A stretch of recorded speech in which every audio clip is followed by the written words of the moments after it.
In this video, we're going to look at the softmax output function. This is a way of forcing the outputs of a neural network to sum to 1 so that they can represent a probability distribution across discrete mutually exclusive alternatives. Before we get back to the issue of how we learn feature vectors to represent words, we're going to have one more digression. This time it's a technical diversion. So far I've talked about using a squared error measure for training a neural net, and for linear neurons that's a very sensible thing to do. But the squared error measure has some drawbacks. If, for example, the desired output is a 1, so you have a target of 1, and the actual output of a neuron is 1 billionth, then there's almost no gradient to allow a logistic unit to change. It's way out on a plateau where the slope is almost exactly horizontal, and so it will take a very, very long time to change its weights, even though it's making almost as big an error as it's possible to make. Also, if we're trying to assign probabilities to mutually exclusive class labels, we know that the output should sum to 1.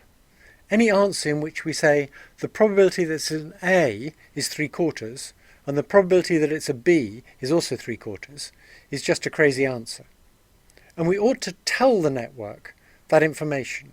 We shouldn't deprive it of the knowledge that these are mutually exclusive answers.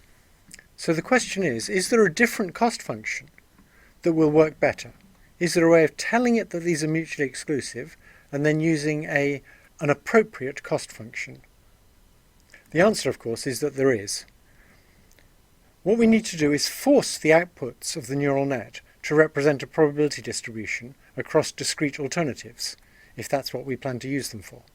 The way we do this is by using something called a softmax. It's a kind of soft continuous version of the maximum function. So the way the units in a softmax group work is that they each receive some total input that they've accumulated from the layer below.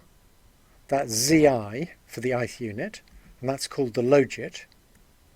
And then they give an output yi that doesn't just depend on their own zi. It depends on the z's accumulated by their rivals as well. So we say that the output of the ith neuron is e to the zi divided by the sum over that same quantity for all the different neurons in the softmax group. And because the bottom line of that equation is the sum of the top line over all possibilities, we know that when you add over all possibilities you'll get 1. That is, the sum of all the yi's must come to 1. What's more, the yi's have to lie between 0 and 1. So we've forced the yi's to represent a probability distribution over mutually exclusive alternatives, just by using that softmax equation. The softmax equation has a nice simple derivative. If you ask about how the yi changes as you change the zi, that obviously depends on all the other z's. But then the yi itself depends on all the other z's. And it turns out that you get a nice simple form, just like you do for the logistic unit, where the derivative of the output with respect to the input for an individual neuron in a softmax group is just yi times 1 minus yi. It's not totally trivial to derive that. If you try differentiating the equation above, you must remember that things turn up in that normalization term on the bottom row. It's very easy to forget those terms and get the wrong answer. Now the question is, if we're using a softmax group for the outputs, what's the right cost function? And the answer, as usual, is that the most appropriate cost function is the negative log probability of the correct answer. That is, we want to maximize the log probability of getting the answer right. So if one of the target values is a 1 and the remaining ones are 0, then we simply sum over all possible answers. We put zeros in front of all the wrong answers, and we put 1 in front of the right answer, and that gets us the negative log probability of the correct answer, as you can see in the equation. That's called the cross entropy cost function. It has a nice property that it has a very big gradient when the target value is 1 and the output is almost 0. You can see that by considering a couple of cases. So a value of 1 in a million is much better than a value of 1 in a billion, even though it differs by less than a millionth. So when you make the output value increase by less than 1 millionth, the value of C improves by a lot. That means there's a very, very steep gradient for C. One way of seeing why a value of 1 in a million is much better than a value of 1 in a billion, if the correct answer is 1, is that if you believed the 1 in a million, you'd be willing to bet at odds of 1 in a million, and you'd lose $1 million. If you thought the answer was 1 in a billion, you'd lose $1 billion making the same bet.